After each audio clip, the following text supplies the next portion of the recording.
कि जब धर्म में नहीं बटे हैं, हम एकजुट के लड़े हैं तो बाहरी आक्रमणकारी को हमने भगाया है, लेकिन धर्म में बढ़ गए जहां तो बाहरी आक्रमणी को नहीं भगा पाए। मुसलमानों की भी लड़ रहा हूँ, मेरे समाज की लड़ रहा हूँ, अग्निवीर की लड़ रहा हूँ, किसान की लड़ रहा हूँ, बेरोजगार की लड़ रहा हूँ, बढ़ती महंगाई की, भ्रष्टाचार की और बढ़ते अपराधों की सारी लड़ाई मुझे लड़नी पड़ रही है। धन्यवाद अध्यक्ष महोदय, आपने इस वक्फ बिल पर बोलने का जो अवसर प्रदान किया। मैं और मेरी पार्टी इस जो बिल लाया गया है उसका हम पुरजोर तरीके से विरोध करते हैं। आज 2 अप्रैल है और 2 अप्रैल का इतिहास आने वाले समय में उस हिसाब से पढ़ा जाएगा।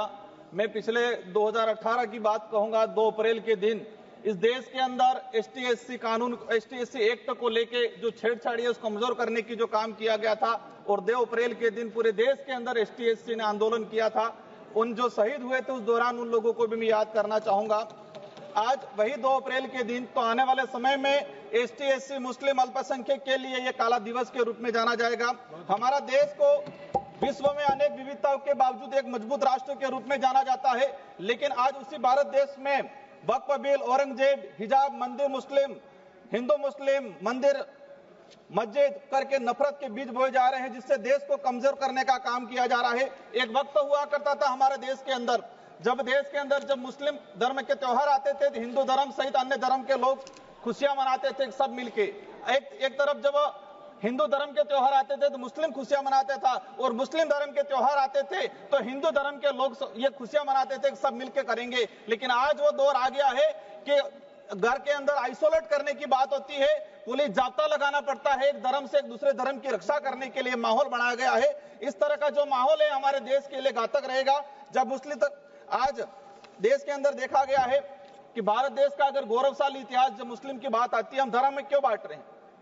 इस इतिहास के अंदर मुस्लिम धर्म का भी बहुत सारा योगदान रहा है। मैं 2 उदाहरण बताना चाहूंगा। खानवा का युद्ध हुआ राणा सांगा के साथ हसन खां मेवाती लड़े थे, और उस युद्ध, खानवा के युद्ध में 12,000 मुस्लिम मारे गए थे। मैं उस धरती से आता हूं।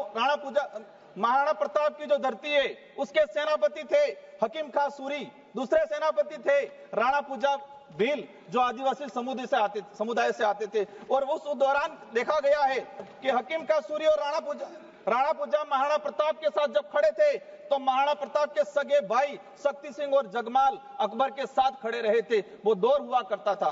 आज मैं बताना चाहूंगा कि देश का इतिहास उठा के देख लो, किसी भी पन्ने में बाहरी आक्रमणकारी से हर वो युद्ध हम लड़े हैं और जीते हैं जब हम धर्म में बट के नहीं, एक साथ मिलकर लड़े हैं। और हर वो युद्ध हम हारे हैं जिस वक्त हम धर्म में बट गए हैं, तो उस दौरान वो युद्ध हारे। इतिहास के हर पन्ने में देखा जाए कि जब धर्म में नहीं बटे हैं, हम एकजुट के लड़े हैं तो बाहरी आक्रमणकारी को हमने भगाया है, लेकिन धर्म में बढ़ गए जहां तो बाहरी आक्रमणी को नहीं भगा पाए। यही भविष्य में होगा। भविष्य में हमें विदेशी ताकतों से खतरा नहीं है। हमारे ही देश के अंदर हम लोग आपस में टकराव, आपस में नफरत पैदा हो जाएगी, दिक्कत करेगी। अंत में 1 मिनट में मेरी बात समाप्त करना चाहूंगा।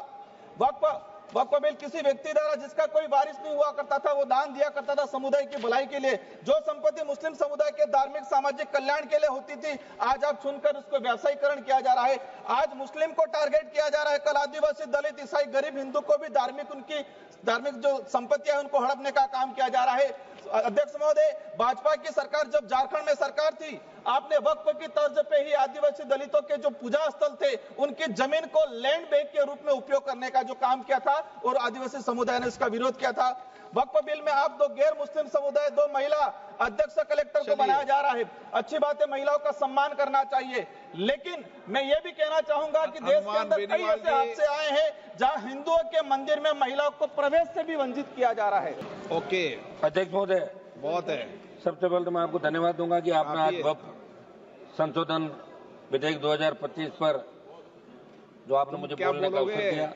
बेनीवाल जी, अध्यक्ष जी, मेरे से पूर्व हमने गृह मंत्री जी को भी सुना, पूरे देश के विद्वान इस साइड से भी बोले, इधर से भी हमारे बोले, जमकर बहस हुई। लेकिन आवश्यकता तो आज है बेरोजगारी पे चर्चा की। देखिए मैं आपको बता रहा हूँ, वो भी आप लिए जरूरी होगा। अग्निवीर समाप्त तो करना।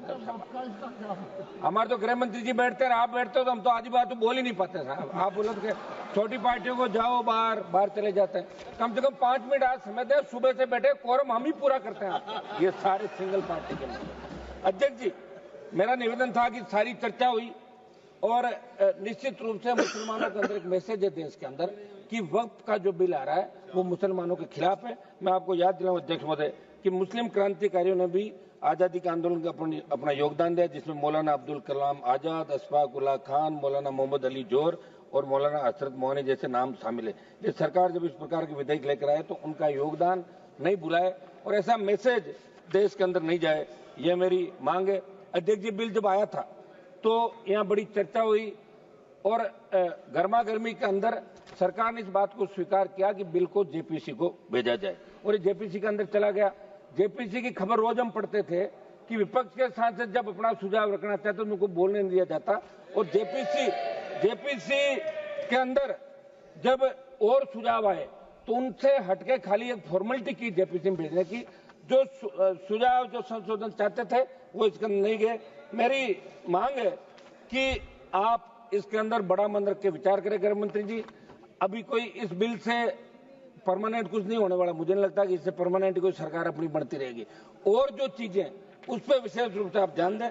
मैं आपका एक मिनट निवेदन करूंगा साहब, ये इसमें संशोधन आपने किया, पिछले कुछ वर्षों में वक्फ बोर्ड की संपत्तियों को लेकर विभिन्न प्रकार के जो आरोप लगाए गए, लेकिन क्या समाधान उन्हीं आरोपों के खिलाफ है या कोई राजनीतिक एजेंडा है? अध्यक्ष महोदय, संसदीय कार्य मंत्री जी को मैं ये भी पूछना चाहूंगा कि बिल धार्मिक स्वतंत्रता में दखल तो नहीं देगा, फिर देश का आम मुस्लिम इसका विरोध क्यों कर रहा है? ये आम जो विरोध कर रहा है, मेरे इलाके से मैं बता दूं आपको, जिस संसदीय क्षेत्र से मैं आता हूं, मकराना, लाडनू, नागौर, डीडवाना, वहां के लोग कह रहे हैं कि साहब इतना बड़ा हल्ला हो रहा है, आप वहां क्या करें पार्लियामेंट के अंदर? ये तो अच्छा हुआ आज आपने हमें बुलवा दिया, अगर नहीं बोलते तो बाहर जाके ये कहना पड़ता कि आप अंदर क्या सो रहे थे, क्या कर रहे थे, बोले तो नहीं। और हम हमारी बात आप तक ही रख सकते हैं और छोटी पार्टियों को आप संरक्षण देते हैं। लिहाजा आपको बहुत बहुत धन्यवाद अध्यक्ष जी कि आज आपने हमें बोलने का अवसर दिया। अध्यक्ष जी है बोलने दो ना मुझे। गिरिराज सिंह जी, आप अपना काम कर रहे हो, मैं मेरा कर रहा हूँ। आप उधर से बोलो, मुझे भी तो बोलने दो साहब। अब की बार तो हम चुन के कैसा है आप जानते हो सारी बातें। सदन में जब मुस्लिम समाज की बात चल रही तो सदन माध्यम से ये भी अवगत करा दें कि इस वक्फ विधेयक से आर्थिक, धार्मिक और सामाजिक असमानताओं का सामना जो करना पड़ रहा है, सरकार की नीतियों में बदलाव है, लेकिन मुसलमानों की शिक्षा और रोजगार में स्थिति में कोई व्यापक सुधार 70 साल में नहीं हुआ। ठीक है, ये लोग भी भाषण दे रहे थे, लेकिन मुसलमानों का जो सुधार आर्थिक, सामाजिक, धार्मिक रूप से नहीं हुआ, तो इसमें कहीं न कहीं दोष इन लोगों का भी है। हाँ, हम बिल के इसके आपके विधेयक के खिलाफ है, लेकिन कांग्रेस पार्टी भी कहीं न कहीं अगर ये विचार करती तो निश्चित रूप से बहुत बड़ा और फायदा हो सकता था नौकरियों में और सब बातों में। अध्यक्ष महोदय, हमारी जो वक्फ की संपत्तियां, सुनिए एक बार, सुनो साहब, वक्फ की संपत्तियां हैं, अब हम तो खुद बोल रहे, सुनो मेरी बात, आप लोग हमारे छोटे दलों का ध्यान रखते हो क्या कि भाई मैं बोलना, खुद बोल के ताली बजा के चले जाए तो बैठ रहते हैं पीछे सारे सिंगल मेंबर पार्टी, हमारे दम पे लड़ते हैं, दम पे ही बोल रहे हैं सारा। वक्फ संपत्तियों की सरकारी संपत्ति घोषित करने की साजिश। अध्यक्ष जी, मैं ये पूछना चाहता हूँ कि ये जो बिल है, इससे कहीं ये तो नहीं कि सारी जो वक्फ की संपत्तियां हैं इसमें आप अपने नॉमिनेट करके और कलेक्टर को पावर देकर सरकारी संपत्तियां तो घोषित नहीं करें? ये एक बहुत बड़ा मुद्दा इस देश के प्रत्येक व्यक्ति के मन, सामाजिक ताना बाना। अध्यक्ष महोदय, इस बिल लाने के पीछे सरकार की मंशा पर सवाल निशान खड़े हो रहे हैं, क्योंकि आपकी नीतियां उद्योगपतियों के हित को देखकर बन जाती है। जैसे जमीन को धार्मिक और सामाजिक कल्याण के लिए संरक्षित किया गया था, उसे हड़पकर बड़े उद्योगपतियों को बांटना, मुस्लिम समुदाय के अधिकारों को सीधा करना। एक मिनट समाप्त करो। इसलिए ये कैसे सुनिश्चित होगा कि मुस्लिम समुदाय के अधिकार का नहीं होगा? ये सरकार के जिसमें हितों को नजरअंदाज कर पूंजीपतियों को फायदा पहुंचाया जा रहा है। ये अन्यायपूर्ण नीति न केवल संविधान के मूल्यों के खिलाफ है, बल्कि सामाजिक ताने बाने को भी कमजोर करने का बड़ा षड्यंत्र है। अध्यक्ष जी, मैं ज्यादा इन पन्नों में नहीं जाऊंगा, फिर आप कह दोगे कि पन्ने पड़ रहे। मैं तो राजस्थान की बात करूंगा।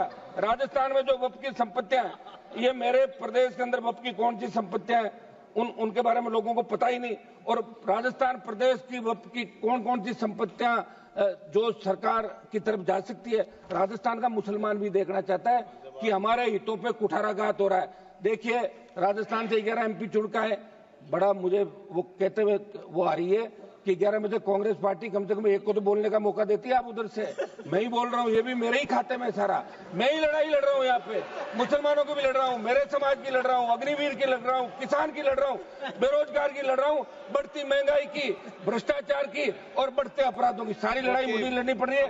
इस बिल का अध्यक्ष महोदय मैं विरोध करता हूँ और मैं चाहता हूँ कि बिल ये